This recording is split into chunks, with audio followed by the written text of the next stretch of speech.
Hello students, how are you all? Good morning to all of you. My name is Aisha Malhotra and I am going to teach you subject of business studies. So our today's topic is financial management. Do you all know about financial management? No? What is finance and how to manage the finance?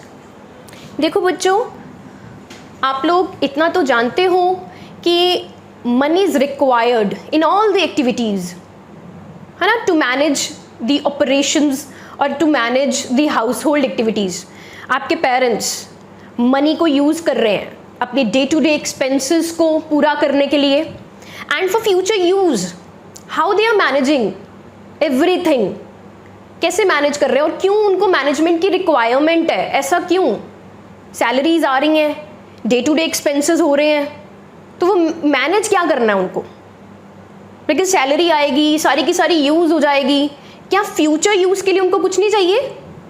Don't they want कि हमें future में एक नया घर बनाना है, to buy a new house, to buy a new car for your further studies, कि आप चाहते हो कि मुझे अब्रॉड स्टडी करना है, तो उनके लिए उनको सम सेविंग्स तो चाहिए ना, फ्यूचर यूज़ के लिए उनको मनी चाहिए. सो फॉर दैट उनको मैनेज करना पड़ता है. मनी को कैसे, कितना मनी सेव करना है और कितने मनी को यूज़ करना है, दैट इज़ ऑल अबाउट जो आप लोग आजकल देख रहे हो अपने अपने घरों में, और आप लोग खुद करते हो मैनेज. अपनी स्कूल फीस, है ना, अपनी ट्यूशन फीस देने के बाद इतना मनी बचा है तो मुझे पॉकेट मनी यूज़ करना है. ऐसे ही बिजनेस में, बिजनेस ऑपरेशंस में फंड्स हमें भी चाहिए, बिजनेस को भी चाहिए. बिजनेस को भी फंड्स यूज़ करने हैं.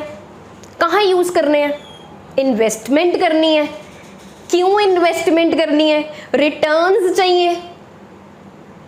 इन्वेस्ट नहीं करेंगे तो रिटर्न्स कहाँ से आएंगे? कमाना है तो खर्चा तो करना पड़ेगा, क्या नहीं?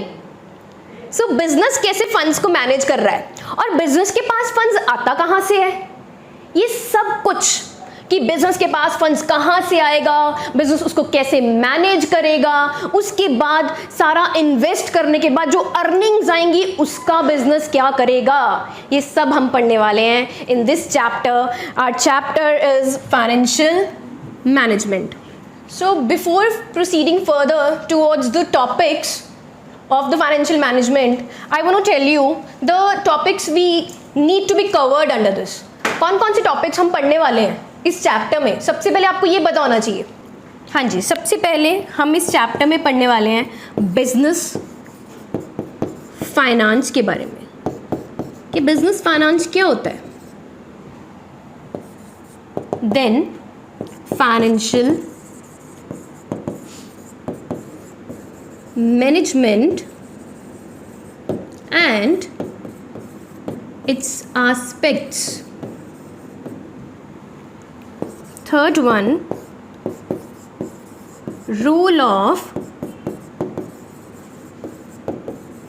financial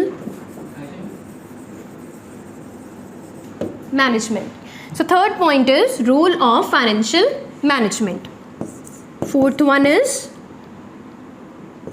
objectives of financial management. Fifth one is financing, financial decisions. Financial decisions. Next is financial planning. Financial planning, its objectives and importance. Seventh one is capital structure. Capital structure and factors affecting capital structure requirements.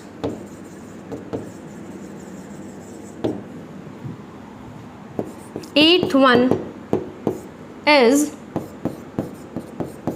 fixed capital and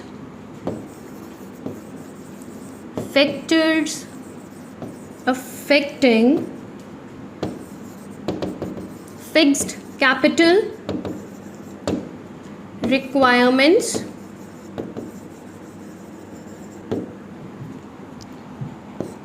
ninth one, working capital and factors affecting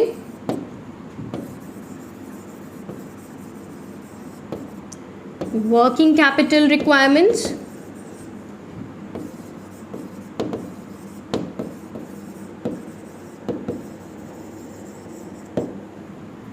and last but not the least, profit maximization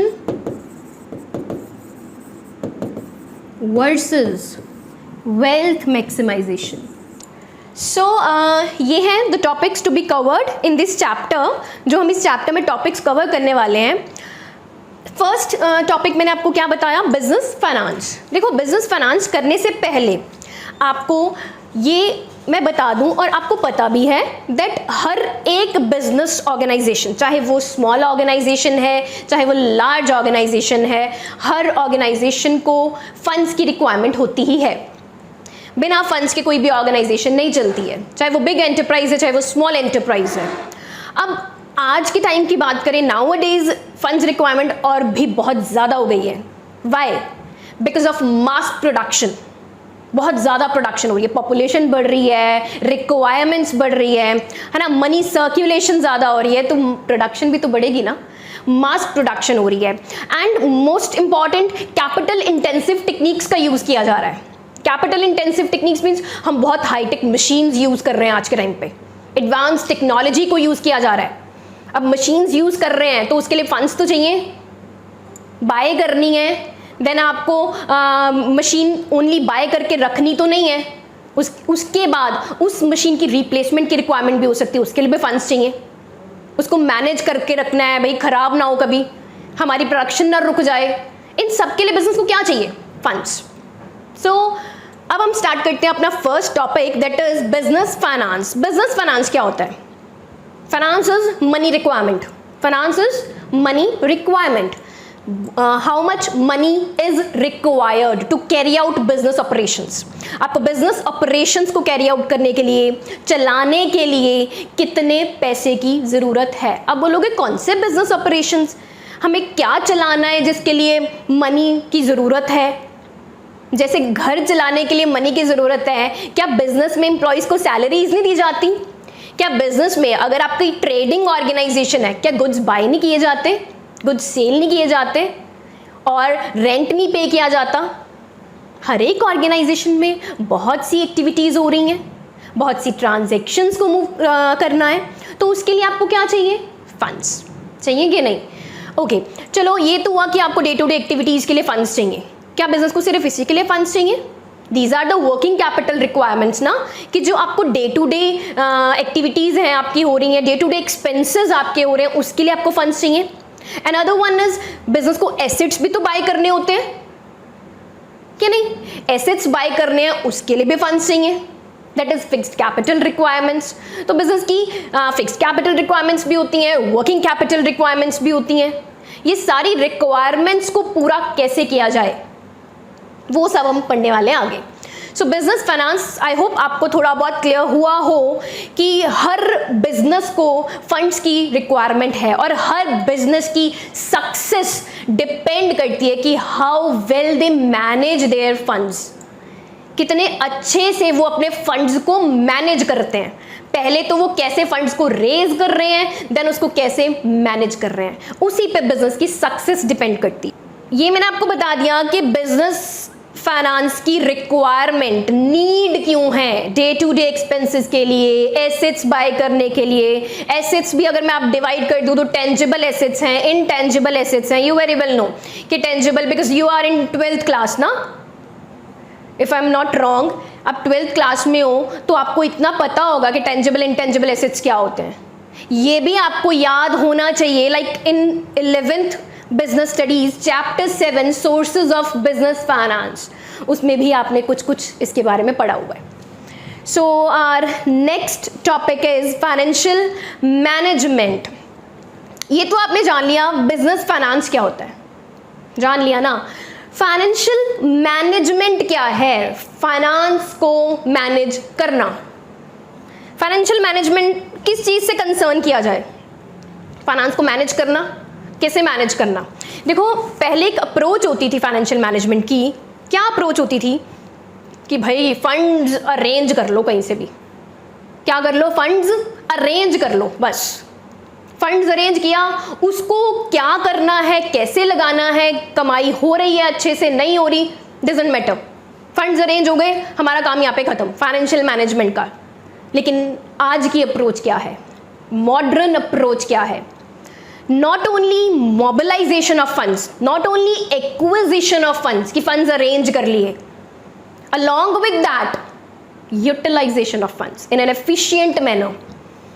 में हमने funds arrange तो कर लिए, उनकी utilisation भी अच्छे से होनी चाहिए. तो आज के हमारे, जैसे मैंने आपको सेकंड टॉपिक बोला था, financial management and its aspects. तो financial management and its aspects, aspects क्या है इसके, aspects is acquisition of funds and mobilisation. Mobilisation क्या हुआ, वो भी एक्विजिशन हुआ. तो फिर acquisition and utilisation of funds, acquisition and utilisation of funds. हम फंड्स को एक्वायर करेंगे, उन फंड्स को यूटिलाइज करेंगे. That is financial management. So financial management is concerned with management of flow of funds. हम फंड्स के फ्लो को manage करेंगे. फंड्स आ रहा है, जा रहा है, उसको कैसे मैनेज किया जाए. इसमें कौन कौन से डिसीजंस हमें लेने होंगे.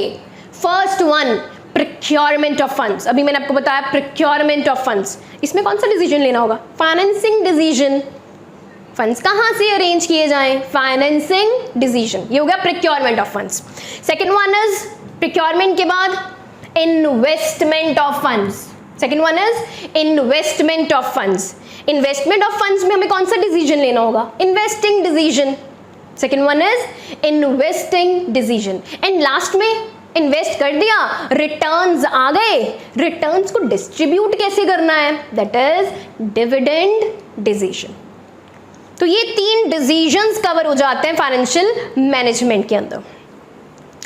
एंड 2 एस्पेक्ट्स कवर होते हैं, procurement of funds and utilisation of funds और यूसेज ऑफ फंड्स. अब आप बोलोगे मैम 3 डिसीजंस लेने हैं हमें, financing decision, investment decision and dividend decision under financial management. सबसे पहला डिसीजन मैम फाइनेंसिंग डिसीजन है. फाइनेंसिंग डिसीजन जो हमें ये बताएगा कि फंड्स को कैसे प्रोक्योर किया जाए. मैम उसमें क्या करना होगा, उसमें ऐसा करना होगा, हमारे पास बहुत सारे क्या हैं, सोर्सेज ऑफ फंड्स के क्या हैं, बहुत सारे सोर्सेज हैं फंड्स को रेज करने के. क्या हैं, बहुत सारे सोर्सेज हैं फंड्स को रेज करने के. मार्केट से पैसा उठाने के बहुत सारे सोर्सेज हैं. हमें कौन सा सोर्स चूज करना है, कौन सा सोर्स चूज करना है. मैम हमने ये तो पढ़ा हुआ है +1 में कि बहुत सारे सोर्सेज होते हैं, बट कौन सा सोर्स बेस्ट रहेगा, ये तो हमारी रिक्वायरमेंट्स पे डिपेंड करता है कि हमारी रिक्वायरमेंट्स कैसी हैं. वर्किंग कैपिटल रिक्वायरमेंट है या फिक्स्ड कैपिटल रिक्वायरमेंट है, लॉन्ग टर्म रिक्वायरमेंट है कि शॉर्ट टर्म रिक्वायरमेंट है, रोजमर्रा के खर्चे पूरे करने हैं या बड़े बड़े एसेट्स मशीनरीज खरीदनी है, उसी पे डिपेंड करता है ना. फिर हम, चलो ये तो हो गया हमारी रिक्वायरमेंट, उस पे डिपेंड करता है. क्या हम ये नहीं देखेंगे कि इतने सारे सोर्सेज अवेलेबल तो हैं, उनमें से बेस्ट वन कौन सा है, उसके लिए क्या देखना पड़ेगा, जिसपे कॉस्ट भी कम हो और रिस्क भी कम हो, खर्चा भी कम पड़े. भी मुझे कम रेट ऑफ इंटरेस्ट में मिल गए पैसे, देखते हो ना कि मुझे सस्ते में मिल जाए, कॉस्ट भी कम हो और रिस्क भी कम हो. वैसे हम फंड्स को प्रोक्योर करेंगे एंड फिर हम उसको यूज करेंगे. सेकेंड वन मैंने आपको जैसे बताया, इन्वेस्टिंग डिसीजन. प्रोक्योर करने के बाद इन्वेस्ट तो करना है, मॉडर्न अप्रोच बोलती है कि नहीं, कि भाई सिर्फ प्रिक्योर नहीं करना, उसके बाद इन्वेस्ट भी करना है। ओके, सो चलो इन्वेस्ट भी कर लेते हैं। अब इन्वेस्ट किस में करना है? मेरी कौन सी ऑर्गेनाइजेशन है? वॉशिंग मशीन सेल करते हैं हम, तो वॉशिंग मशीन बाय करते हैं, है ना, वॉशिंग मशीन बाय करते हैं। ओके, छोटा सा शोरूम खोला हुआ है।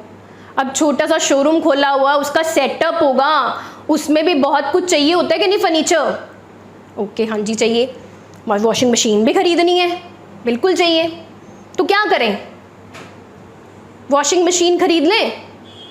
इन्वेस्टमेंट करनी है, पैसे चाहिए, फंड्स तो रेज हो गए हैं, इन्वेस्टमेंट के लिए क्या डिसीजन लेना है?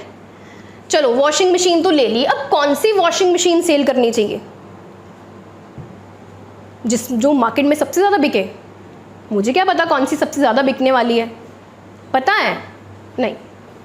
ओके, चलो आप अपने पे ले लो कि मुझे एक वॉशिंग मशीन बाय करनी है, आपने अपने घर के लिए एक वॉशिंग मशीन बाय करनी है, तो अब क्या करोगे? बहुत सी कंपनीज़ की आपको मिल जाएंगी कि ये ब्रांड है, वो ब्रांड है, अनदर ब्रांड है, बहुत सारे ब्रांड्स हैं, मैं कौन सी लूँ? जैसे आप अपने घर के लिए वॉशिंग मशीन भी छोड़ो, बच्चे अपने लिए मोबाइल फ़ोन लेते हैं तो कितने देखते हैं, 10-20, ये भी कंपनी है, ये भी है, वो भी है, कौन सा लूँ? तो सारे फैक्टर्स देखते हो। अच्छा, इसमें ये कैमरा के पिक्सल्स बहुत अच्छे हैं, इसमें ये चीज़ बेटर है, उसमें वो चीज़ बेटर है, रैम स्टोरेज अच्छी है, कैपेसिटी, बहुत कुछ देखते हो ना। इन्वेस्टमेंट भी देखते हो, ये तो सस्ता पड़ रहा है, ज़्यादा चीज़ें हैं, वो महंगा है, उसमें पिक्सल्स भी कम है, उसमें स्टोरेज कैपेसिटी भी कम है, स्लीक बॉडी नहीं है, सब देखते हो ना। तो वैसे ही एक बिजनेस ऑर्गेनाइजेशन करता है। इन्वेस्टिंग डिसीजन लेना है, इन्वेस्टमेंट करनी है, तो बहुत से एसेट में से बेस्ट वन चूज करना है। कौन सा एसेट चूज करना है? वो एसेट चूज करना है जिसमें रिटर्न्स एक्सीड्स दी कॉस्ट, जिसमें आपकी रिटर्न्स, आपकी कमाई कॉस्ट से ज़्यादा होगी, वही बेनिफिशियल होगा ना, कि नहीं? जितनी कॉस्ट है अगर उससे कम कमा रहे हो तो बंद करना पड़ेगा बिजनेस, जितनी कॉस्ट है उससे ज़्यादा कमाओगे तभी तो बिजनेस चल पाएगा, मार्केट में नाम बन पाएगा। So second one investment decision में हमने पढ़ा कि हमें ऐसे फंड्स को इन्वेस्ट करना है जो कि हमारे लिए प्रॉफिटेबल हो और रिटर्न्स हमेशा कॉस्ट से एक्सीड करे। क्या करे? एक्सीड करे।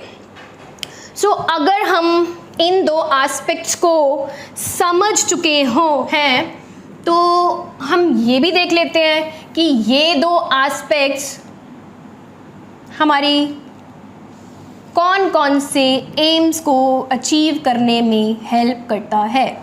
So financial management aims at, क्या एम है? टू रिड्यूस, क्या रिड्यूस करना है? प्रॉफिट को रिड्यूस करना है। किसको रिड्यूस करोगे? कॉस्ट को जी। कौन सी cost? Cost of funds procurement, funds को प्रिक्योर करने की कॉस्ट, कि कम से कम कॉस्ट हो।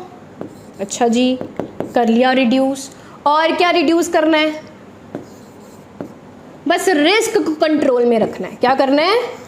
To keep the risk under control, risk को आपने कंट्रोल में रखना है कि रिस्क ज़्यादा ना हो।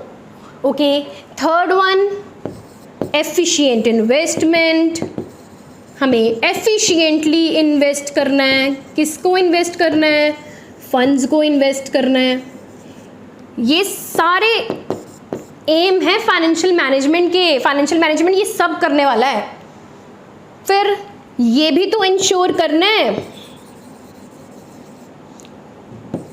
कि फंड्स जब चाहिए वो अवेलेबल है ना हमारे पास, to ensure availability of funds whenever required, जब भी रिक्वायरमेंट है हमारे पास अवेलेबल होने चाहिए फंड्स। ठीक है जी। And most important and last is to avoid idle funds.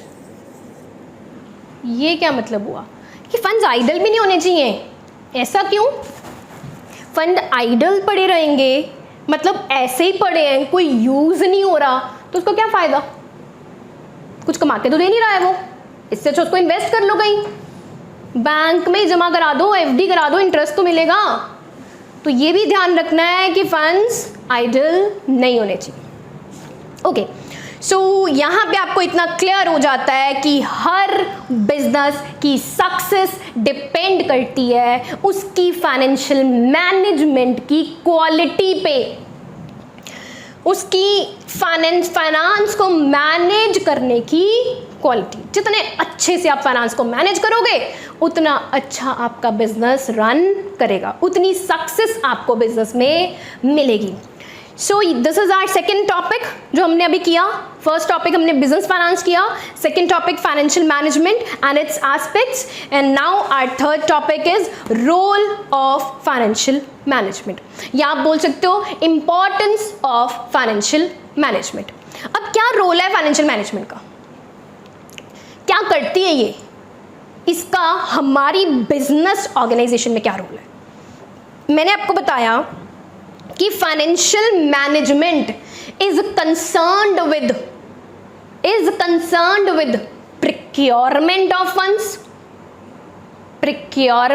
Funds, investment of funds, and last is use the returns from that investment in best efficient manner. ये बताया आपको। तो आप फंड्स को प्रिक्योर कर रहे हो, फंड्स को इन्वेस्ट कर रहे हो, उससे अर्निंग कर रहे हो, क्या उससे आपके बिजनेस ऑर्गेनाइजेशन की पोजीशन अफेक्ट नहीं होगी? कुछ भी अफेक्ट नहीं होगा। फाइनेंशियल पोजीशन को कोई फर्क नहीं पड़ेगा, financial health, financial performance affect नहीं करेगी? बिल्कुल करेगी। इतना कुछ कर रहे हैं, एसेट बाय कर रहे हैं, डे टू डे एक्सपेंसेस कर रहे हैं, बहुत कुछ कर रहे हैं, तो भाई मैम बैलेंस शीट और P&L तो हिलेगा ना। बैलेंस शीट P&L तो पता है, profit and loss account, income statement पता है ना, बैलेंस शीट पोजीशन स्टेटमेंट बिल्कुल पता है। चलो पता है तो देखते हैं कि क्या रोल है फाइनेंशियल मैनेजमेंट का। ओके, फाइनेंशियल मैनेजमेंट से हमारे बिजनेस की फाइनेंशियल हेल्थ इन्फ्लुएंस होती है। फाइनेंशियल हेल्थ मींस बिजनेस की फाइनेंशियल पोजीशन इन्फ्लुएंस होती है। क्या इन्फ्लुएंस होती है? बिजनेस की फाइनेंशियल पोजीशन, चाहे वो डायरेक्टली हो चाहे वो इनडायरेक्टली हो, फाइनेंशियल पोजीशन इफेक्ट होती है फाइनेंशियल मैनेजमेंट से। कैसे? सबसे पहला पॉइंट, क्या अफेक्ट होता है? हमारी फाइनेंशियल हेल्थ अफेक्ट होती है। मैंने अभी आपको बताया, तो फाइनेंशियल हेल्थ अफेक्ट होने में क्या अफेक्ट होता है देखते हैं। फाइनेंशियल हेल्थ अफेक्ट करने में क्या अफेक्ट करता है? सबसे पहला size as well as composition of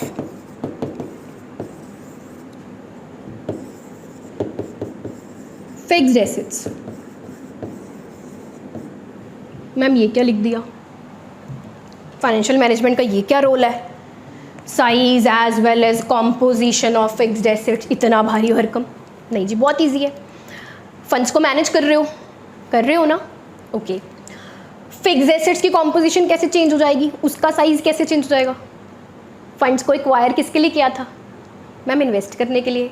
कहाँ इन्वेस्ट करने के लिए? मैम एसेट्स में इन्वेस्ट करने के लिए। कौन से एसेट्स?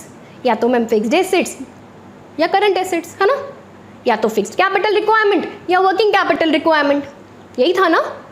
तो जब आप कोई फिक्स्ड एसेट बाय करोगे, कोई फिक्स्ड एसेट आपके पुराने फिक्स्ड एसेट्स में जुड़ जाएगा, एक नया फिक्स्ड एसेट आएगा, तो भाई कॉम्पोजिशन और साइज तो इम्पैक्ट करेगा ही, करेगा ना। देखिए, पढ़िए, financial management plays significant role in determining the size and composition of fixed assets of the business। बड़ा इंपॉर्टेंट है ये पता लगाने के लिए फिक्स्ड एसेट्स का साइज क्या है, ये पता लगाने के लिए फाइनेंशियल मैनेजमेंट देखो कैसी हो रही है, कैसे फंड्स को मैनेज किया जा रहा है। उसके लिए कौन सा डिसीजन लेते हैं? इन्वेस्टमेंट डिसीजन लेते हैं ma'am.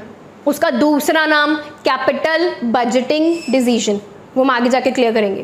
Capital budgeting decision, like हमने इन्वेस्ट कर लिया 100 करोड़, तो उससे 100 crore in fix assets invest किया, तो 100 करोड़ से मेरी फिक्स एसेट्स की कॉम्पोजिशन चेंज हो जाएगी। Next one, quantum of current assets. Next one is, हाँ जी, अभी तो फिक्स एसेट की कॉम्पोजिशन चेंज हुई थी, अब क्वांटिटी चेंज हो गई किसकी, करंट एसेट्स की भी क्वांटिटी चेंज हो गई। ये कैसे? फिक्स एसेट्स बाय करोगे, फिक्स्ड कैपिटल रिक्वायरमेंट पूरी हो जाएंगी। भाई जब फिक्स्ड कैपिटल रिक्वायरमेंट बढ़ रही है तो साथ ही साथ वर्किंग कैपिटल रिक्वायरमेंट भी तो बढ़ेंगी ना। एक मशीन खरीदोगे, एक एसेट में इन्वेस्ट करोगे बड़े सारे, उससे फिक्स एसेट की कॉम्पोजिशन चेंज हो गई, तो उस मशीन की रिपेयर भी तो होगी रेगुलर, कि नहीं? रेगुलर रिपेयर करोगे, रिपेयर के लिए भी तो पैसा चाहिए, तो वो कहाँ से पूरा होता है? डे टू डे खर्चे कहाँ से पूरा करते हैं? वर्किंग कैपिटल रिक्वायरमेंट से, क्या नहीं? अब वर्किंग कैपिटल रिक्वायरमेंट में क्या आता है? हमारे करंट एसेट्स ही तो आते हैं, कैश, डेटर्स, स्टॉक, जिसको आप इन्वेंट्रीज बोलते हो, वो सब इसी में तो आते हैं। तो जैसे जैसे फिक्स कैपिटल रिक्वायरमेंट इंक्रीज करेगी, वैसे वैसे वर्किंग कैपिटल रिक्वायरमेंट भी इंक्रीज करेगी। मतलब फिक्स्ड एसेट का कॉम्पोजिशन करंट एसेट की कॉम्पोजिशन को इम्पैक्ट करेगा।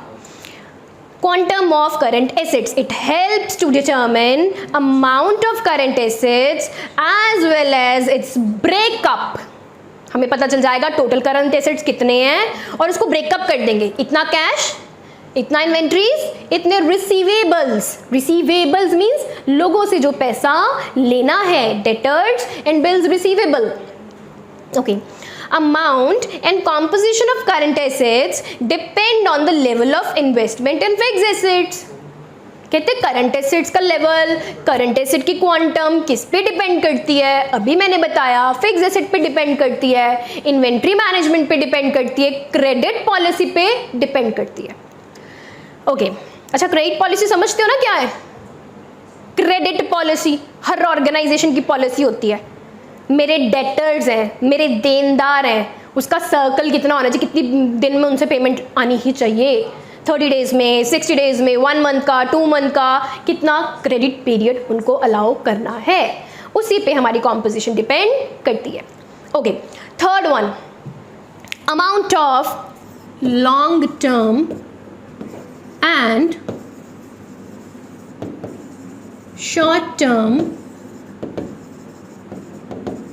financing। amount of long term and short term financing। अब आप बोलोगे ये भी एक रोल है फाइनेंशियल मैनेजमेंट का। हम क्या पढ़ रहे हैं? फाइनेंशियल मैनेजमेंट की इंपॉर्टेंस। फाइनेंशियल मैनेजमेंट से क्या क्या होता है? हमें फिक्स एसेट की कॉम्पोजिशन पता चलती है, हमें करंट एसेट की क्वांटिटी क्वांटम पता चलता है, हमें ये पता चलता है कितनी लॉन्ग टर्म फाइनेंसिंग हुई, कितनी शॉर्ट टर्म फाइनेंसिंग की। Long term and short term in the sense लंबे समय के लिए जो पैसा चाहिए, फिक्स एसेट्स में इन्वेस्ट करना है तो बड़ी अमाउंट चाहिए, ह्यूज इन्वेस्टमेंट है, ह्यूज इन्वेस्टमेंट है तो रिटर्न भी एकदम से तो होगी नहीं, 5, 10, 15 ईयर्स लग जाएंगे रिटर्न करने में, क्या नहीं? That is long term financing. And second one is short term financing. वो किसके लिए मैम? करंट एसेट्स में इन्वेस्ट किया ना, करंट एसेट्स में इन्वेस्ट किया तो उसके लिए भी फंड्स रेज किए। कहाँ से रेज किए?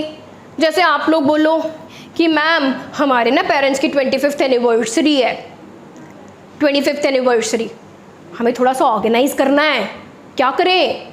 फंड्स चाहिए। कहाँ से आएंगे फंड्स? फ्रेंड से मांग लेते हैं, हमें कौन सा बहुत ज़्यादा चाहिए, बहुत लाखों का बहुत बड़ी इन्वेस्टमेंट है, बहुत बड़ा एसेट बाय करना है, छोटा सा करना है अरेंज, है ना?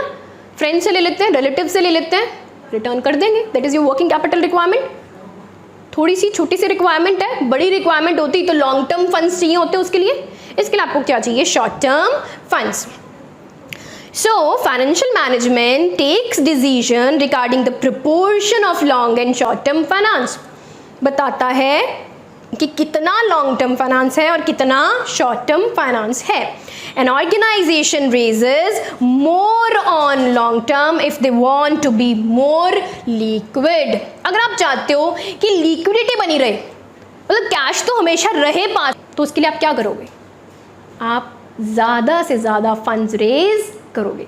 लेकिन अगर आपको लॉन्ग टर्म के लिए ज़्यादा लिक्विडिटी नहीं चाहिए तो आप क्या करोगे? शॉर्ट टर्म फाइनेंसिंग करोगे। सो हम अभी क्या कर रहे थे कि an organisation raises more on long term if it wants to remain more liquid. मतलब चॉइस करनी है आपको बिटवीन लिक्विडिटी एंड प्रॉफिटेबिलिटी। और आपको ये पता है लॉन्ग टर्म नहीं पता है, चलो मैं मानती हूँ नहीं पता है, 11th में हमने कुछ नहीं पढ़ा। तो जब हम लॉन्ग टर्म के लिए डेट्स बोरो करते हैं तो हमें बहुत सा इंटरेस्ट भी पे करना पड़ता है। जब इंटरेस्ट पेमेंट पे करनी होती तो उससे प्रॉफिटेबिलिटी भी अफेक्ट करती है। तो फाइनेंशियल मैनेजमेंट में हमें ये पता चलता है कितने फंड्स हमने ज़्यादा समय के लिए बोरो किए, कितने फंड्स हमने थोड़े समय के लिए बोरो किए। Next one is breakup of long term financing into debt and equity. Breakup long term into debt and, फिर से मैं 11th पे आ रही हूँ। अगर आपने पढ़ा होगा थोड़ा सा तो सोर्सेज ऑफ बिजनेस फाइनेंस के बारे में आप जानते होंगे। लॉन्ग टर्म सोर्सेज हमारे पास कौन कौन से अवेलेबल होते हैं? एक तो ऑनर के पास खुद के पास अपने फंड्स होते हैं, एक वो जो बोरो किए जाते हैं। अब खुद के फंड्स हैं, सम कुछ प्रॉफिट्स में से रिटेन करके रखा हुआ जिसको बोलते थे आप retained earnings, flowing back of profits बोलते थे ना। एंड सम कि आप क्या कर रहे हो, बाहर से बोरो कर रहे हो। बाहर से क्या, एक सर्टिफिकेट सा दे दिया, हमारे सर्टिफिकेट्स लाइक जिसको बोलते हैं डिबेंचर्स, कि हम अपने डिबेंचर्स इशू कर रहे हैं, हमें पैसे चाहिए भी, कौन कौन इन्वेस्ट करेगा कर दो, सिक्योर्ड है, आपको हम उस पर इंटरेस्ट पे करेंगे रेगुलरली। सिक्योर है आपका पैसा, आपको पैसे मिलने ही वाले हैं, चाहे हम लॉस में चले जाएं, आपके पैसे नहीं जाते, यही है। तो अब हम ब्रेकअप कर रहे हैं लॉन्ग टर्म फाइनेंसिंग का भी आगे, कि हमने लॉन्ग टर्म फाइनेंसिंग में भी बाहर से कितना लिया, ऑनर फंड कितना यूज हुआ, बोरोड फंड कितना यूज हुआ। ऑनर फंड में आ जाती है इक्विटी। अभी इस चैप्टर में मैं अभी थोड़ा सा और इलाबोरेट करूंगी इन आवर नेक्स्ट टॉपिक्स। अब इतना जान लो कि हम बोरोड फंड में डेट को पढ़ रहे हैं और ऑनर फंड में इक्विटी को पढ़ रहे हैं। हमें इक्विटी और डेट का कितना ब्रेकअप चाहिए वो भी हमें यहाँ पता चलता है। एक रेशो फिक्स करते हैं हम फाइनेंशियल मैनेजमेंट में, कितनी रेशो होगी डेट और इक्विटी की, जिसको बोलते हैं debt equity ratio. Total capital structure में मेरी टोटल फंड्स रिक्वायरमेंट में कितना पोर्शन डेट का है, कितना पोर्शन इक्विटी का है, वो भी मुझे फाइनेंशियल मैनेजमेंट में पता चलता है। And last one is all items in the profit and loss account. Last one is all items in the profit and loss account। Last में मैं आपको इतना बता दूं कि फाइनेंशियल मैनेजमेंट में हमें ये भी देखने को मिलता है कि कैसे मेरी प्रॉफिट एंड लॉस अकाउंट की एक एक आइटम इफेक्ट कर रही है, कैसे मेरे प्रॉफिट एंड लॉस अकाउंट की एक एक आइटम इफेक्ट कर रही है। आप बोलोगे अभी तो मैम आपने बताया कि फाइनेंशियल हेल्थ इफेक्ट होती है, बैलेंस शीट इफेक्ट करती है, मैंने ये भी बताया था P&L इफेक्ट करता है, क्या नहीं बताया? मैंने अभी आपको बताया कि आपने एक एसेट बाय किया, उस एसेट की रिपेयर कराते हो, रिपेयर तो P&L में जाता है, उस एसेट पे डेप्रीसिएशन लगती है, वो डेप्रीसिएशन तो इनकम स्टेटमेंट का पार्ट है कि नहीं? बहुत सी चीजें हैं, डिवेंचर्स आपने फंड्स बोरो किए जिससे उस पे जो इंटरेस्ट पे करोगे वो तो प्रॉफिट एंड लॉस में जाएगा। तो फाइनेंशियल मैनेजमेंट से प्रॉफिट एंड लॉस अकाउंट की सारी आइटम्स अफेक्ट होती हैं। Financial management decision affect all the items in the profit and loss account of the business. That's all for today. बाकी के टॉपिक्स हम कवर करेंगे इन आवर नेक्स्ट लेक्चर।